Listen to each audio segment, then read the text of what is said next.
All right. So in other words, hopefully baseball's on a Sunday and just watch that. Will we be in the World Series by then? No, right? Possibly. It could happen. It could happen. Sure. You're right. I don't know. I haven't looked too far ahead in that. All right. So right now in the NFC East, you got the Giants at 4-0. Soon to be 5-0. Probably going to be 5-0.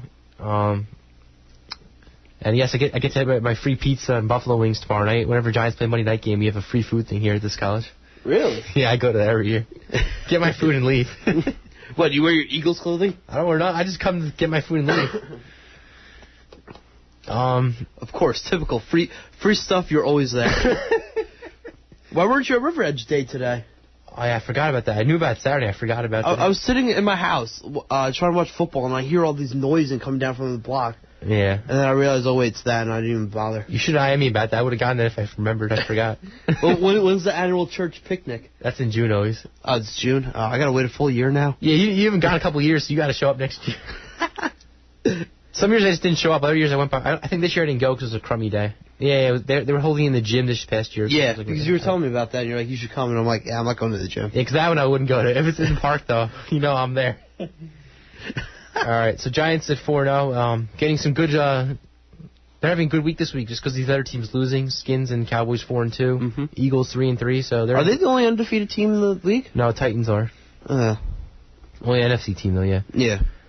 So that division's been really good so far, but some interesting things shaking up this week with some of these losses. And if the Giants were to lose tomorrow night, it could be really interesting. Which they probably won't. And if they do, that's just pretty sad. If they did, then Derek Anderson would be a fancy man again. No. Maybe they should just put in Brady Quinn as their starter. All right, NFC North, you got the... NFC North's interesting, too. You got Vikings, Packers, and the Bears all 3-3, so really up for grabs right now. And you got the horrendous Lions at 0-5. What do you think? Anyone's going to run away that division, or it's going to be tight all year? It's going to be tight. It's just going to be like the in baseball, the NL Central. Okay, so 3-3 by 3 teams. Some average teams there, nothing really good, but those teams aren't horrible either. NFC South is also a tight race. The whole division is 1 game apart. You got the Bucks, Panthers, and the Falcons at 4-2, and the Saints at 3-3. Any thoughts on who's going to make it from there? No. So that's going to be another tough one. Wild race. And the West is pretty much looking like it's over. Cardinals are 4-2. Yeah. Niners 2-4. Ramfan right back in it with his 1 win, and Seattle 1 win. Hey, I will laugh if Ramfan somehow makes it out on top. Because you know Arizona's due for a collapse. Oh yeah, Arizona always struggles. You know that. So they're 4-2 though right now. And that's looking good. And the way that division is, 8 wins would probably win it. So they only need if they go 4-6 or last 10, I think they got it. Yeah. But who knows what's going to happen. That's pretty sad though. But 4-2 right now though. They've beaten some good teams. They've been competitive against good teams. The only game they were horrible against was that Jet game, and they came back in the second half. Yeah. I think there's just too much fumbling in that one.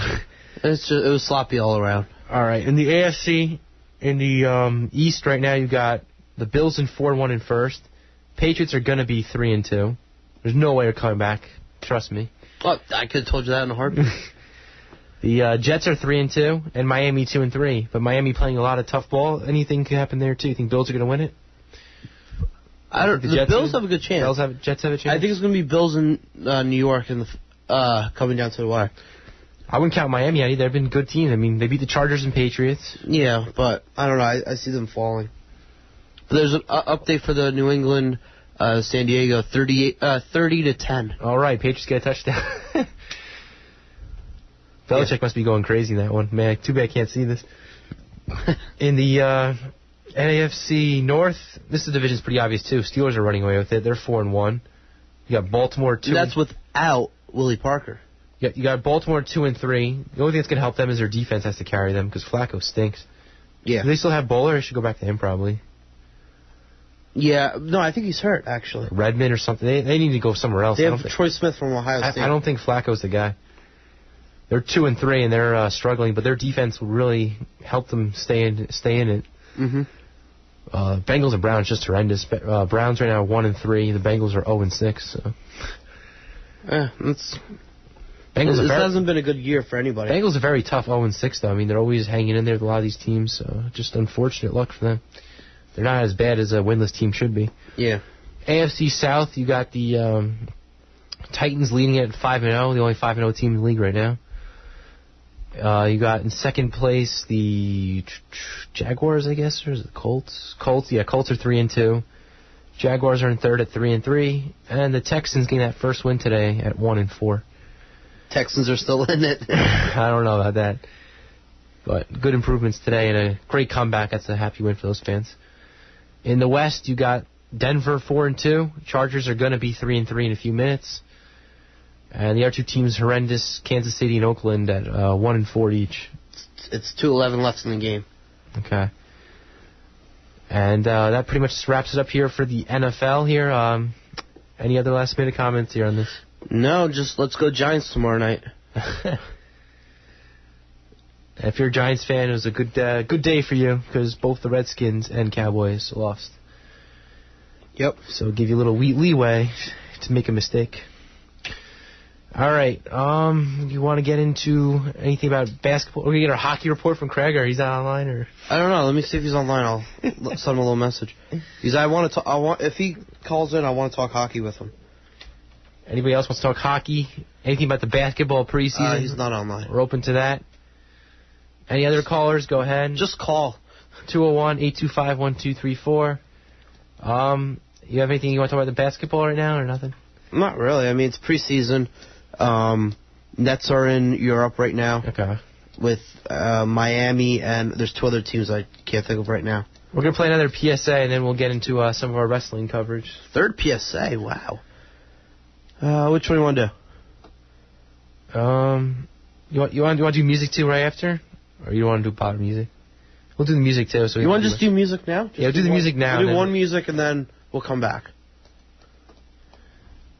And then we'll get into the wrestling. All right, what are we going to hear today?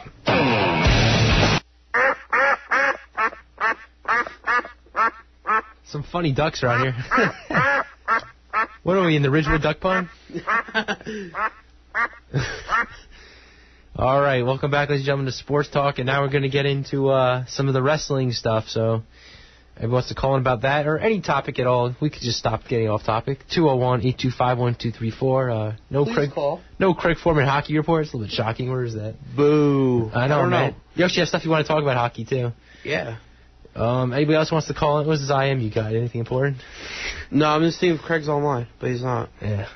All right, so I'm going to get into wrestling. There's a TNA pay-per-view tonight, as you know, and that is where our co-host is watching right now, Panik. Panic at the Disco. I wonder if he was going to call in or give us information, but I guess we'll have to wait till next week to find out what happened at this TNA pay-per-view. I wonder if Sting was on the card. You think Sting was on the card? Probably. I don't know. All right. TNA is not that fun. As far as WWE wrestling goes, it's been pretty pathetic lately. Not too much going on. Chris Jericho is getting into a feud with Batista. Big Dave.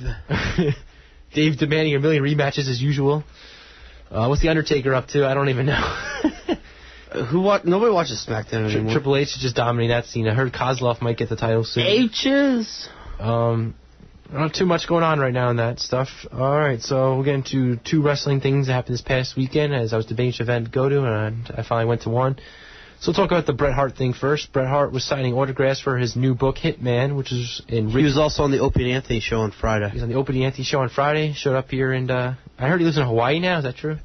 Someone was telling me online. Don't know.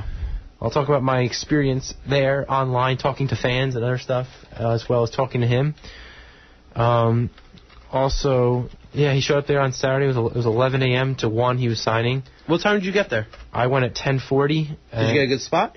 Yeah, it wasn't that bad, actually. I was done talking to him, seeing him by 12:10, so that's not too bad. That's not bad at all. Considering Flair and Hogan had to wait two hours, maybe a little bit. How far was the line? It wasn't going around the corner like Flair and Hogan, but it was still pretty long, though, yeah. So, okay. He was downstairs, I'm assuming? He was downstairs, yes. Some of the people in line here, I saw two fans dressing up like the Hitman and wearing his shades and everything and the jackets. Some fan had the old school Monday Night Raw T-shirt. Wow. There was also this guy got this huge, nice Hart Foundation poster of Brett and the Anvil, and he got it signed. That was a nice thing. Now, did Brett only sign the book, or he did other things? He would sign also one other thing if you brought it. So I brought a couple of trading cards. I brought like 7 of them. I got 2 of them signed there.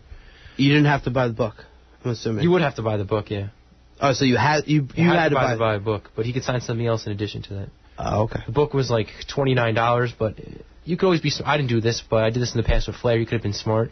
If you buy a bunch and then you sell them on eBay, you make money back. So basically, you get the book for free. Mm-hmm. I only bought one though because I was too cheap. Because $29 is a lot for. I heard his book. They were talking about this on Opie and Anthony. His book. It's very thick. I heard it's fantastic. It's really big. I only read the first 2 chapters, so I don't know much so far.